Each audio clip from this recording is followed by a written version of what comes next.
Hey guys, AM&C Tech here. So we have replaced fixed the arm on the electric servo actuator. As you can tell right now, the valve is open. So if we turn the valve, the flapper in the back, it closed the valve. Here it is. It's working and it did its thing. Now we're gonna open it again, and it should open it, and voila. And let's take a look back here, make sure it's blowing like it's supposed to.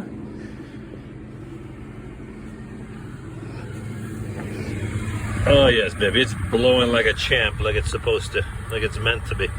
And there's also a way to fix this. We'll do a separate video about that. All right, guys, I'm gonna put everything back together. Make sure everything works. Put it all back together. Now, mind you, to get to the electric servo motor, you will have to remove this plate that holds some other electrical components. Be careful, don't do what I did and break the clip. You see that one right there? It's there, but this one is not. That's because I broke it in the attempt to remove this electrical box here. So yeah, don't do that. Just be careful when you take things apart. And the reason why I had to take that apart is so that I could remove that third screw on top there, this one here. Otherwise you can't get to that very screw. Otherwise it would have been a lot easier. But yeah, super happy that this thing is working again.